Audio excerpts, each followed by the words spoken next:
What's up, Walking Dead fans? I am Red. How you doing? You ready for a second win? I have got 2 Walking Dead cast members for you, and one of which smelled Patrick Stewart's chair last night at a restaurant. I'll let you decide who it is. Give a warm welcome to Sue Romero from Star 101.5.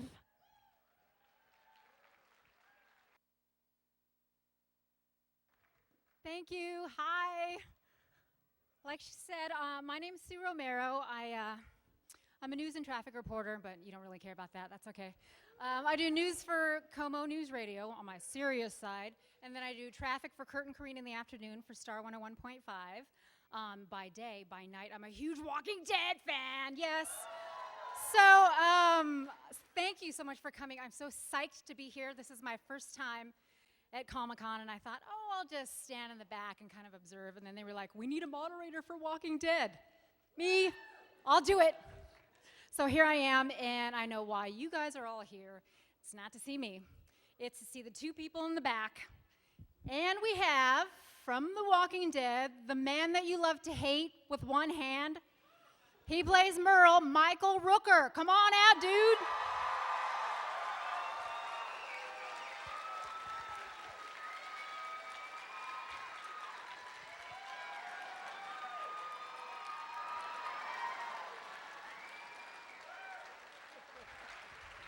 And also, my favorite kick-ass female character. She plays Michonne. I did ask her backstage how to pronounce her name, because I was like, how do you say your real name? Danai Gurira. You have to roll both the R's. Come on out, Danai. Come on, baby.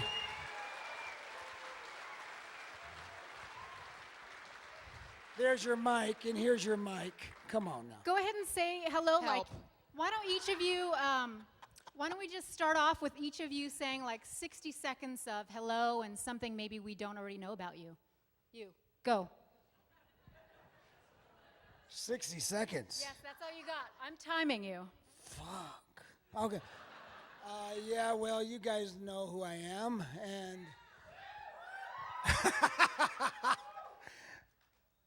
Oh, I can see people back there now. Yeah, you know. Anyway, we're having a good time. Everybody having a good time at the fest? Yeah. Yeah, I'm having a good time. Yeah, that's good. Next. Yeah, that was only 30 seconds, but that's cool. That was only so 30 seconds? Merle. Do you see Oh, how he didn't do what jeez. she asked? I know. Shall I follow suit? I'm really happy to be here. I almost didn't make it, so I'm so glad to be here. I think this is an awesome city, and I'm really happy to be amongst all you guys, so thanks for having me. Something you don't know about me, I played piano till the age of 10. That's awesome. And now she wields a sword. How cool is that? That was only 34. Much funner. That was only 24 seconds. You still owe us. All right, let's get started. So I guess my first question is, all of us obviously Walking Dead fans, I want each of you to answer this question. Why do you think Walking Dead is so huge? Like, why do people love it? Everyone from like grandmas to like teenagers. What's its appeal? What do you think, Michael? People like TV. I mean, besides that. You know what? The Walking Dead, when we first started it, nobody really knew it was going to become what it's become. And I think, you're thinking, oh, zombies, yeah, but I think everyone here knows it's not all about the zombies. It's about the people living in these situations, and you're stuck in an environment that you have no real control over, and it's kind of like you watch the show and people sit around and talk about, well, if I were there, I would do this. And if I were there, I would do this. And they should have done this. And wow, did you see how they did that? And that's what happens. That's why people like it, because they end up, something happens in the show, and they end up actually, having, communication afterwards. They talk about, how it was cool or it wasn't cool, and it's really What do you think, kind of fun, man. Well, it's interesting because I've come to realize it's sort of become it's like a family show. It's like the Cosby Show or something. And I find that so amazing, but it's kind of like, I benefited from, the amazing hard work that these guys put into the first 2 seasons. And so I received this amazing product. And I didn't watch it till I started to audition. And so I sat there and I was like, okay, I would never watch this because I'm a scaredy cat, but now I have to. And I'd always knew it had great critical acclaim. It wasn't just like a zombie show for folks who like zombies. Like, it was critically acclaimed, but I didn't want to watch it. So I had to sit down and watch it, and I got so sucked in, even though I was scared out of my mind in the first few episodes. I got so sucked in because of what Rooker's saying, which is like that experience of really, it was like a war zone to me. It was that experience of who would you be in this circumstance? Which one? Because you would be somebody other than yourself. And I think that's what somehow brings people together as they watch it, and they want to be near their families, like how they know that they would experience You're so so much right. It ends up being a loss. family thing, doesn't it? It's a family thing. People get around every Sunday and watch. Yeah, it really is, and I Carl find that shoots amazing. people. It's family. The little It kids, is. grandma, the whole Kids, deal. I've met 4-year-olds who know the stories backwards, and the parents are like, look, we can't stop him. It's just like, wow. So I think it's that. But I think, also, the stories are extremely rich, and that's, thanks to Robert Kirkman and the writers, and I think that also draws people in. But I think it's so interesting how passionate people get about what they want people to do, about what they believe is right and what they should have done, and about how upset they get if things aren't going the way they want them to go. As someone who the whole everything that's going to happen for the rest of the season, and you have people coming at you know with everything? those thoughts. They didn't tell me everything. Whatever. You're like special. Whatever. But it's so interesting when you see the sort of the indignant sort of righteousness people have about the show and about the characters. I find that kind of amazing and cool. You mean why didn't Andrea slit the governor's throat last week? Right. Or why did they drive past the hitchhiker? And just real passionate responses. Cosby Show had a dance before the show, though. They did that little dance, didn't they? Do that little dance. We need a dance. I think we need a dance. I don't think that would work. I have another question for both of you. Does it bother you when people call you by your character's name, like Michonne, Merle, and not Michael and Danai? No. Doesn't bug you at all? Because I think I might end up doing that if you don't mind. I do that to my castmates. I call Scott Herschel. I call Oh, yeah, Chandler, yeah. Carl. I do that to them. So I do that to Rooker. So come on, I can't be mad at y'all when I do it to people I work with. It may get old when you get, for me, maybe for you, Michonne is okay, but for Merle, when the state trooper pulls you over and he goes, Merle, get out of the car. You better not have the knife hand on, my friend. Did you get out of that ticket? It's scary. No, it's scary. That's funny. Merle, so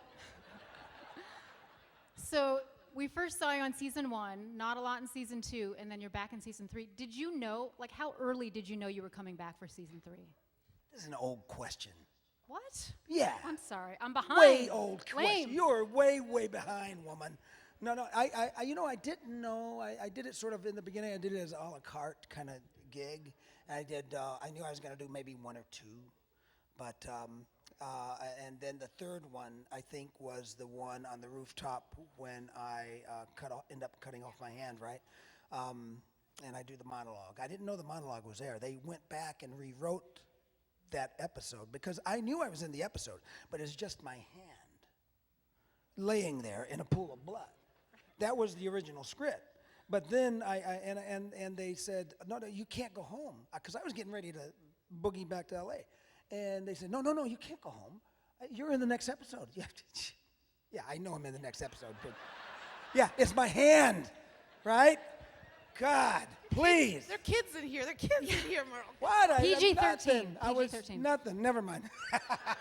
But anyway, I didn't know completely that I was coming back until after the episode with me and Norman in season 2, and then after that, I knew. It was official. I guess I'm asking, because when Axel was killed, 2 episodes ago, the prison dude, and he was 2 he was episodes already? surprised. How far in advance do you know when Well, something Axel, big is going to yeah, happen? he's surprised that he's still actually living and getting actually up there. every day. Poor Axel. There's a degree of protocol that goes with, you know, how you've been signed on and things like that, and that's about all I'm going to say. But you get my drift. Yeah, that's Yeah. right. Protocol. Yeah. You can't, no spoilers No, here. we have to kill you. Right. Okay, I'll hear it, then you can kill me in the back. So Danai, I was reading online, because I Googled both of you, of course, that you are a playwright. And you have done Shakespeare in the Park, and now you're Michonne, a zombie killer, which seems totally opposite. What made you want to try it? Well, you know, for me, it wasn't really trying. I grew up like I was a very competitive kid athletically. I've always kind of enjoyed being very physically engaged. And so, you know, I went to, you know, I was classically trained, but, you know, even in my grad school, we were always doing a lot of very, you know, active physical stuff that, you know, we do the classical stuff, we do the Shakespeare, but we'd also do a lot of really cool Lotzie type of work and create our own work. And I actually created a play that was based on women in a war zone in West Africa. And when I started to watch The Walking Dead, that's what it reminded me of. It really reminded me of my research in Liberia. Like, just like when that country, the war ended like almost like less than 10 years ago. And it completely shut down, like an apocalypse. There was no rule of law. There was nowhere to go. There was no cops to go talk to. Women were just, I mean, the stuff that was happening to women is why I had to write the play. But one of the things that made me write the play was these women who had become rebel soldiers. And they were a formidable force of women who, like, they were on the cover of the New York Times in 2003.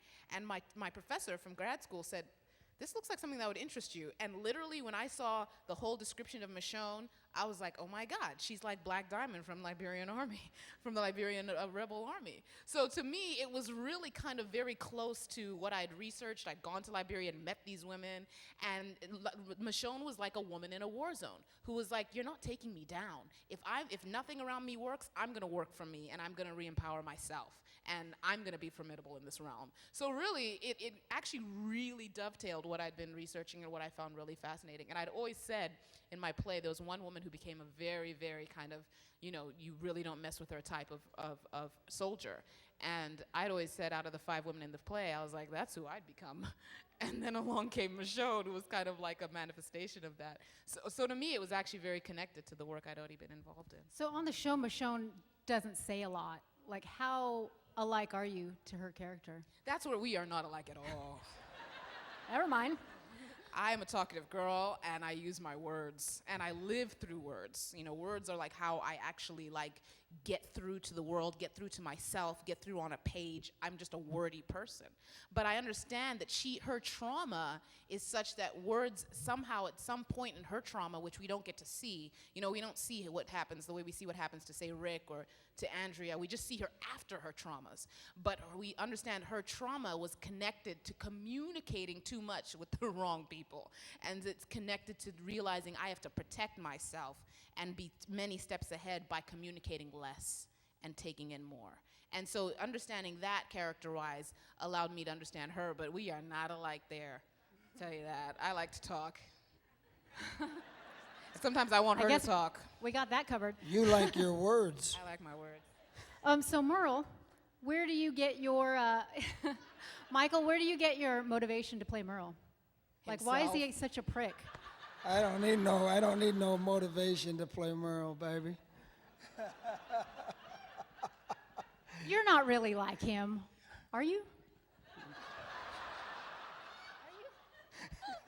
I know. She's scared to ask the question. Are you afraid of the answer? Maybe, huh? Lay it on me. You know what? Merle is a very cool, complicated character. I really enjoyed hearing about it before I got cast. And I tell this story a lot, and the casting people called me and said, "Oh, yeah, man, this role is written for you. You got to do this." As a Southern guy, woodsman, he hunts, fishes. I mean, he's such a not a very likable guy. And that they handcuff him to the rooftop, and he's such a survivalist that he ends up cutting his own hand off to get out and get away. And I said, whoa, yeah, he cuts his own hand off. I'll do the role, sure. I could do that. I could do that. And they said, yeah, you could do that. And so, yeah, then we had to go and convince Gail and Hurd and, Frank Darabont that they love me, right? So That's because you are Merle. well, I mean, it was just one of those roles that, we all have. You know what? Really, seriously, a lot of people have Merles in their family. And it's really odd that a lot of people are like, oh my God, you're like my uncle. We don't invite him over too often, but you're like my uncle, or cousin, or my dad even, and so there's something about Merle that is sort of kind of universally liked and disliked. But I dug the character right away, and I tried my best to make sure that, Merle is, for example, T-Dog comes up on the rooftop. I kicked the shit out of him, right? Yeah, remember that scene? Yes, we hated you for it. Trust me, it did not matter that T-Dog was black. In Merle's eyes, nothing mattered. Whoever came up there and told him to shut up, get off that roof, stop shooting the zombies, was about to get their ass kicked. It didn't matter. It could have been the little boy, for God's sake. He would have told him, get out of here, leave me alone, right? So how much like you, are you like Merle? Your personality? Are you or aren't you? I'm quite a nonviolent person. Really? Actually, yes. You don't believe didn't say anything. that? I could read. You didn't even have to use your words there, and I. No, I love Rooker, and I think he's brilliant. Oh my God. Yeah.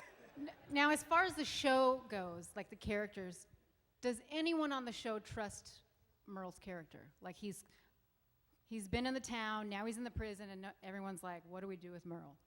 You know what? I don't even think my brother trusts Merle. I don't even think Daryl trusts Merle in certain situations, or he knows exactly how Merle's going to respond. Because we're brothers, we grew up together and everything. So, but Merle is trying to be a little bit better because of his brother. And he might get his ass kicked out of the prison. Nobody's gonna kick Merle's ass at no prison. Girl, You may be right. where you coming from? Actually, I think Merle's gotten his ass kicked quite a few times in the past.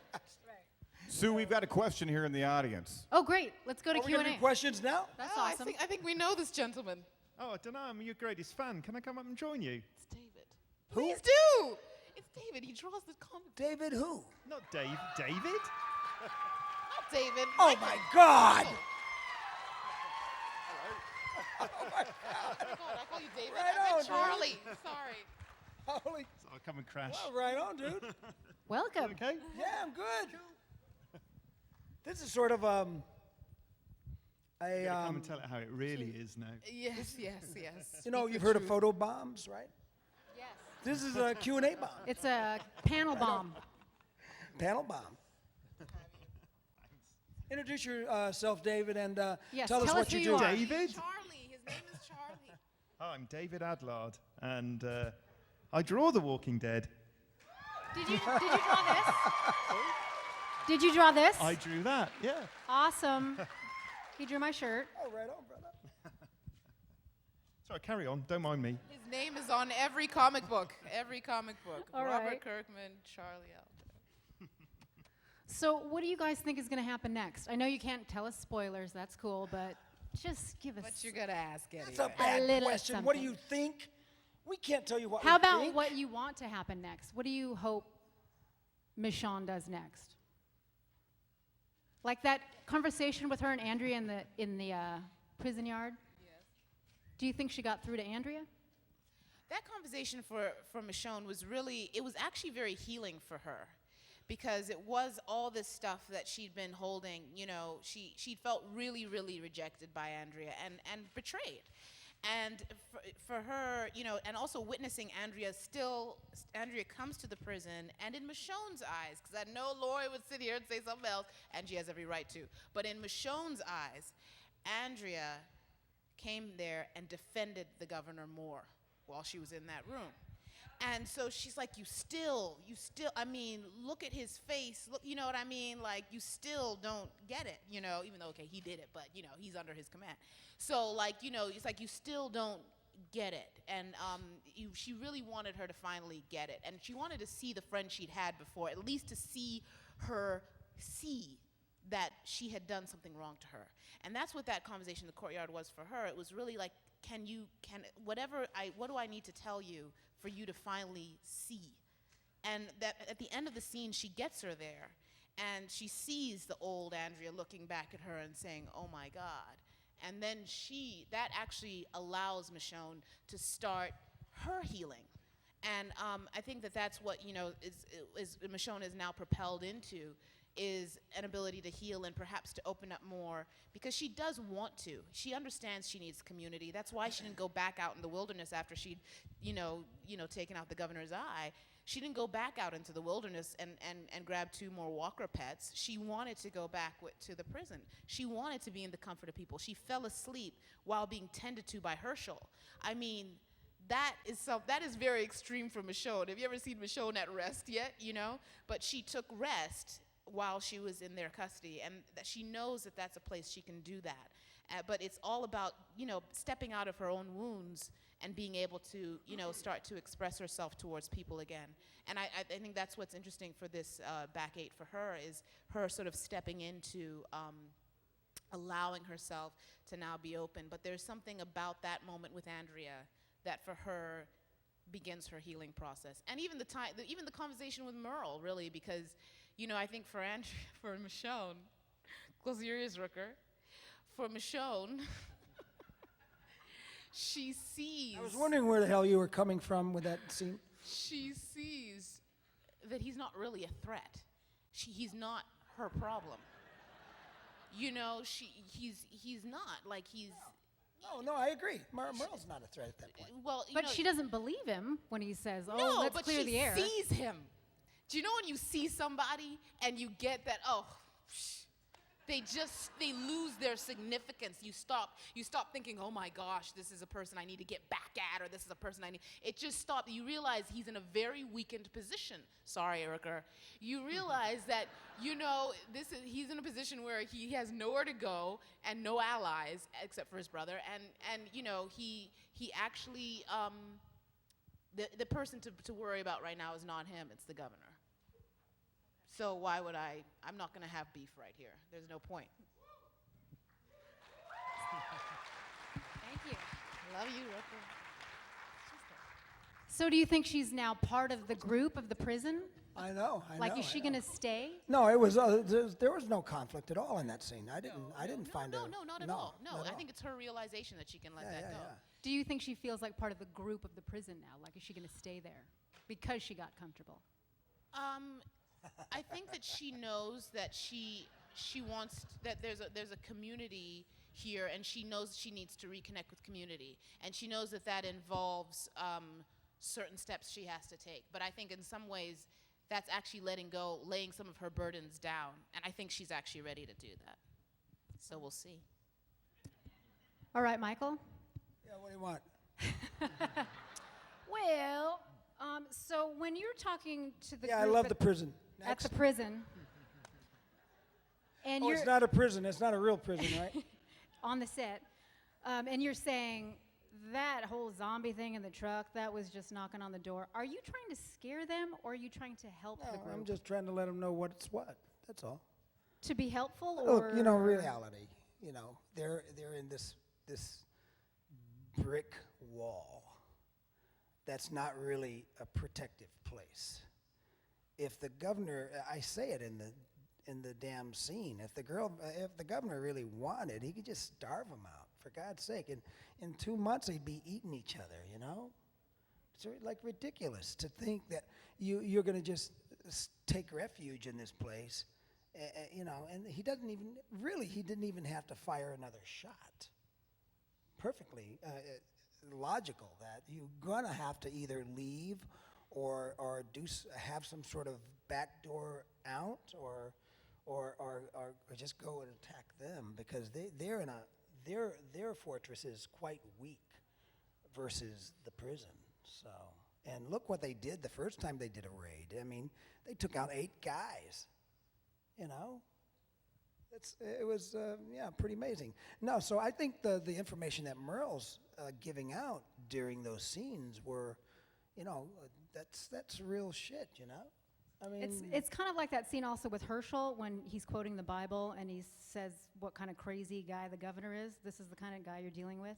I feel like he's trying to say, well, he could be saying, watch out, he's crazy. I'm trying to help you by giving you this info, or you guys aren't going to make it. You're fucked. Is he saying? I think it's perfectly clear. I'm saying you guys are screwed. You know? Yeah. So you don't want to help them? Is that I'm it? just letting them know the facts, babe. They're screwed. You know? That's it. Season's over. I mean, God, look what he did with a few machine guns and a truck with a bunch of zombies. He almost took down the whole prison then. But it is helpful. I think at least from the perspective of how I'm taking it, it is helpful to hear his information because it's clear that he's just speaking matter-of-factly. He has no reason to ally with the governor anymore. So it's clear that he's just speaking it matter-of-factly, and the facts help you. They help you understand your enemy. So Yeah, that's why I'm always wondering why everybody keeps telling Merle to shut up. It's like everything he says is like, well, yeah, duh. Yeah, wouldn't you want to get some sentries on the high ground so that when the governor comes back in, you pick them off? Because if you don't take the high ground around the prison, you're not going to keep the prison. Simple fact, you know? Okay, so let's talk a little bit about you guys, not your characters, but actually you. So, Michael, what do you like to do in your free time when you're not on The Walking Dead? Damn. Well, I enjoy coming and meeting the fans, like tonight. I mean, like, I've you know, done hobbies 2 or of something. these in the last 2 weeks, and I've had a great time each time. On my own, when I'm doing my own thing, I do Aikido and I do Kokushin karate, and I go to the dojo almost every night, and I train and stay in shape. I'm a co-owner of a shooting range. I'm an avid shooter. And it's about 10 minutes from my house, so I go and I shoot skeet and I shoot sporting clay. I pistol, rifle, the whole deal, shotgun. I love it, and it's very relaxing. I take people out and teach them how to shoot, and generally, if they're taught properly and the right way, they end up loving it and finding it exhilarating and fun. You know, so basically, that's about it. You know. all right. Yeah. Danai, what do you like to do man, I can't top of that. besides write? Are you gonna take writing away from me too? I guess that's your thing. That's okay. I don't know. I mean, I'm You probably don't have a lot of time. I don't know. 'cause you're busy. I exercise a lot, but it's not out of the sense of enjoyment that he seems to get from it. Just do it because I feel I have to. Sometimes I enjoy it if I'm doing it with my sword. That feels fun. Thankfully, it's a fun thing to do. Otherwise, that would suck.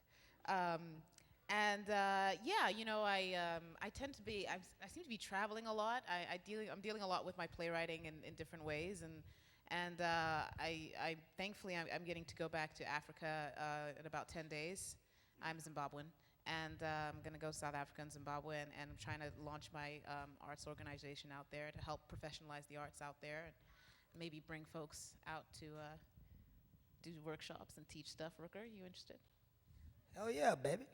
You gotta promise me you'll behave, Rooker. What do you I want me can't to- protect you out there.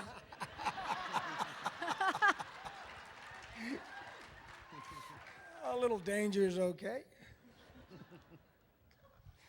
Let's open it up to Q&A now, and we have mics off to the right and left. And I see someone I know. That's right. But start over there. That's Okay. What's your question, and who's it for, or either one of them? Danai and Michael, Michonne's very famous for a sword. Michael Merle now has this wonderful knife. I'm wondering if either of you wants to license a cutlery line.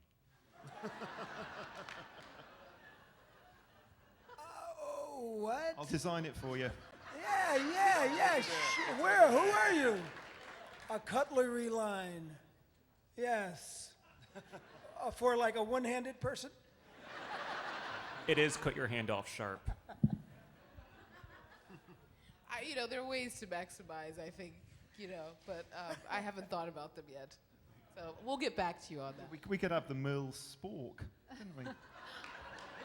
Thank you. Next question over here. All right. Hi, I'm Ryan. I work with Sue over at the radio station. And you guys are fantastic. I'm a huge fan of the show. Picked it up on Netflix and plowed through the first 2 seasons. And the comic. And the comic, that's right. Cute. Yeah, right through those first 2 seasons in like 3 nights. Michael, my question is for you, since I still think you were absolutely fantastic in JFK. What's Oliver Stone like to work with? Oliver, Ollie. Ollie, you that close with him? He sits in another room somewhere and watches the monitor. And every now and then you hear him holler, "Just do it!" He loves mistakes. So if you go in and something happens, he'll put like 15 actors in the same room, and he loves to have the actors spar one another with their words and their in the scene. And he doesn't like a lot of rehearsal, but we spent about 2 or 3 weeks at a table read every day, preparing the JFK. And we basically you got all the actors around the table, and you're reading through, and every now and then you go, "God, that line, it just doesn't feel right. It feels like it should be your line, And then we'd switch lines every now and then, and just work it. We worked it for 2 or 3 weeks, and by the time we got on set, we were ready to go. We knew exactly what we wanted to do. So he didn't have to really do a lot of directing in that way. He did all his directing at the table read, and then by the time we got on set, if there was some sort of issue or problem, or some of the actors were going off in a different direction, he'd go, whoa, brother, come back this way, go this way, that kind of thing. But he was pretty cool, man. Excellent. Thank you. Yeah, thanks. All right, next question over here. I was wondering what it was like to train with a sword. It was awesome. It was really, really awesome. I mean, initially it was extremely painful. I was like, I thought I was athletic till the day I picked that thing up, and just like learning how to hold it right. I mean, it's that in and of itself is not simple. And so initially it was very, very painful. My body was really crying, and there were a couple days he was like, "All right, take a day off. We'll resume day after tomorrow," because it was just a lot of muscle groups all over your body, actually, because your hips are involved. You're pivoting. It's right down to the bottom of your feet. So it's like really, it's such a workout.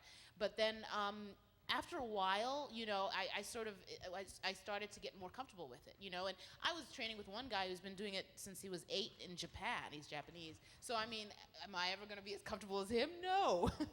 But just in terms of getting comfortable with it and really starting to feel Michonne in it, and that this is how she's chosen to use her weapon, and feeling the power of the connection between her and her chosen weapon, which is kind of like her security blanket. It really is. That started to become really enjoyable. And so, yeah, now I do it in my living room. I just work out with it in my living room because I just really enjoy it. But initially, it hurt. Great question. Next over here. Hi, so I have a question, for both of you. So Michonne, or Danai, since you are a scaredy cat, do you ever have nightmares when you first started? Was it scary being on set that way? No. I got over my fear probably by halfway through season 1. At some point, the fear started to fade away, and I started to really get into the story, and I had to talk myself out of it. So literally, I was like, okay, they can't climb walls. I'm on the 2nd floor. You know what I mean? They can't. Then I was like, all right, I'm cool. And then, eventually, by the time I got to set, no, I wasn't. I was actually really kind of fascinated by them. I'd met the great Greg Nicotero. I'd gone to his studio and seen where they make the stuff, and I'd gotten so, and then they were making Django stuff, so I saw this full body. So you're not scared anymore? Shut up. Come on. I'm Use your answering words. Question. I am. Use something else in a minute. I saw her the full body mode of folks. I got really into it by the time I got to set. And so yeah, no, it's not scary to me anymore now, because now it's, and then you have to start thinking like Michonne, and she ain't scared. So Good. I stopped being scared. Do you want me to answer that question? No, I don't want you to answer that question. I don't. But for you, is always there's an element of surprise for you since you're not in the comics, that you never know what's going to happen to your character? You never know what I'm gonna do when I'm in the scene on the day. There's always an element of surprise, and I think that's what's cool about my character. That's what's cool about a lot of times about my work, that you don't necessarily know what's going to happen. And like when I talked about Oliver Stone before, he doesn't like rehearsal. I don't like rehearsal either. You know, I prefer that the other actors are surprised along with everyone else. You know, so I think it's kind of fun and cool to have that spontaneity and that because when you rehearse, you just sort of get down in a rhythm, and everybody's cool with the rhythm. It's perfect. It's like comfortable now. Yeah, now we can do the scene. That sucks. I like the scenes to be uncomfortable, and you don't know what's going to happen, and you're like a little bit afraid of the scene. You know, it's kind of cool that way. Are you afraid of eating chocolate-covered pretzels? I actually love chocolate-covered pretzels. Woo! Why do you have some for me? No, I don't have You any. bad girl.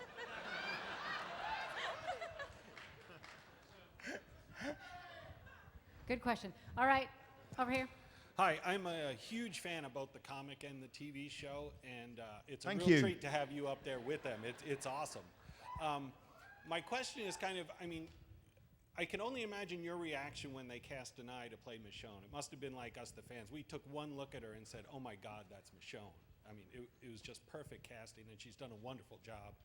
But Michael's not in the comic, and there's always rumors about bringing the brothers into the comic. My question is kind of, if they were to bring Merle into the comic, Which won't be happening. well, my question is, Michael, would you want your image to be the image of Merle in the comic? And Charlie, would you even want to have to draw that face every day? What are you saying? It's a lovely face. What do you mean by that? Yeah, you know what? I don't know if I want to be in a comic, dude. Yeah. Especially the Walking Dead comic. I mean, everybody's all dirty all the time and sweaty. You know, everybody's like kowtowing and running from the little zombies, you know? Yeah, but isn't it Bunch cool to of have like an wimps. action figure of yourself? I No? know, there's already an action figure. We got action figures. Yeah, that's right. I haven't been to the range yet. I'm taking that sucker to the range as soon as I get home. I think I'll go for the legs first. I'll pop the legs off first, then I'll go for the arms. So, Charlie, would you draw Michael if that was the character that was brought in? Would you? I mean, or would you develop your own? If Merle? Michael was brought into the Walking Dead comic book, which, as I keep reiterating, will not be happening, but if, the big if, of course I'd draw him as Michael, because that's what Merle looks like, but that's kind of a moot point, isn't it? I got to admit, when I first saw Danai, because I was on set last year, I got to admit, it was the one and only time, because I've been on set a couple of times on The Walking Dead, it was the one and only time I had sort of shivers go up my spine when I saw Danai looks really very, very similar to the character you've been drawing. Well, of course, Before, no, exactly. It was it's amazing. like the facial, it's very cool. I thought it was like, wow. They went around looking for someone that looks like this comic book character. Okay, let's have one thank more you. question on this side. In a good way, though. It's a good thing. It's a good thing. Hi guys. Danai, I was curious, coming on the third season on this huge show, was it pretty intimidating to come in, and how was it working with the cast that all kind of knew each other and you kind of being one of the new ones? It was in theory, but then actually when I got there, actually long before I got there, I got cast I was in Los Angeles, and I got called and contacted by people in the cast, and a play that I'd written was at a theater in Los Angeles at the time, and they all came and watched it, and so I was getting so much support from them before I even got to set. So I was already being made to really feel like I was, a part of this group, and it was really beautiful. And then Laurie Holden really reached out to me, because me and her were, we knew we were starting off the season as besties, and we were going to spend all this time together. And so she really, she and I became very close, just organically. And I ended up, they told me where to live. I ended up living in the same apartment building with about 4 of them. And so it really became something very organic in terms of being embraced by the group. And I loved, you could see it from the product, the way they worked as a group of actors, the way they were pushing for the, the best result and the deepest result, and pushing themselves. And I love that type of environment. And so being amongst that sort of group, it's about the work. It wasn't like we've been here longer and da, da, da. There was none of that. It was about the work, and it was about embracing the story. And so it's really a blessing to become a part of a group like that, and I think the proof is in the pudding that they'd already created. So yeah, it was actually a really blessed experience, thank God. Yeah, thank you so much. Thank you. Thank you. Question over here on this side. Hi. My question is for Michael. I love the show. I want to know The comic. My kids love the comics. I won't let them tell me anything at all. So, Michael, I'm curious about the scene you had with Norman, where he stood up to you on the bridge, and how do you think that's going to affect Merrill, that his little brother actually... Merle. Merrill or Merle. Mr. Dixon, how do you think it will affect your characters, the interaction with his brother? I don't think that's the first time that Durrell has tried to stand up to Merle. Okay. We are siblings, by the way, and that's not the first time we've ever had a disagreement or a fight. That's not the first time that Durrell has tried to cock me behind my back with a stick or something, because I think we both grew up scrapping and fighting each other and having a good time as well. I don't think that incident is going to have a big effect on their relationship, Right. Well, my feeling is, I come from a family of 9 kids, so I understand scrapping. Yeah. And But he has a lot of respect at the prison that, it's always been Merle beating him down. And Merle has never beaten I don't believe Durrell it. down. I get the impression he I has. totally disagree with that. You don't think so? Merle doesn't beat his brother down. Merle loves his brother. Not physically? Merle loves his brother. Not physically. The only thing Merle does for his brother is try to lift him up. I disagree. Who do you think saved his little ass in that ravine when he was dying? The thought of his brother. I agree. Coming and being there and giving him motivational speeches. All right, so like, get up or I'm going to kick your goddamn teeth in. So we agree to disagree, You know what? right? Okay. Without that, baby, Durrell would have died. No, can I just say something? I just want to say one thing. I loved that scene, and I've been meaning to tell you and Norman, I loved that scene. I saw it a couple weeks ago. That was an awesome scene. Yeah. And the thing is that, I mean, if Norman was sitting here, I think he'd probably say something different, but I think that that's a beautiful thing. You know what I mean? Because he is deeply in the point of view of Merle. Yes. It's good that he stood up. He I is. agree. He is in the point of view of an older brother. As a younger sister, I disagree. Yeah, and that's fine. And you know what? You're not in the Dixon family, baby. Norman might disagree. Norman might disagree with what Right. he just said. And the thing that was beautiful to me about that scene, though, was it was like you did see a younger brother stand. I think there was an event, if I might say, between them. Like I saw him stand up to him, and maybe in with a slightly different way than he's ever done before, defending people that maybe he also used to speak a certain way about. But then I also saw the pain of both of them. It was so beautifully played. Oh, it was an awesome there was so scene. much pain that that whole he had sequence, when yeah. he saw his back and the look in Merle's eyes when he looked at his little brother's pain and his little brother saying, "I'm going to go do this." And so you can really see that these two guys.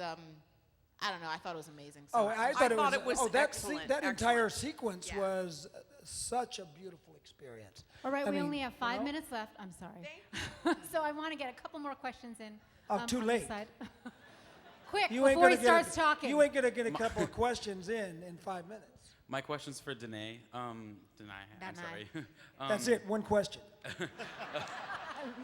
You hold such a power icon role for females with the way that you filled your role.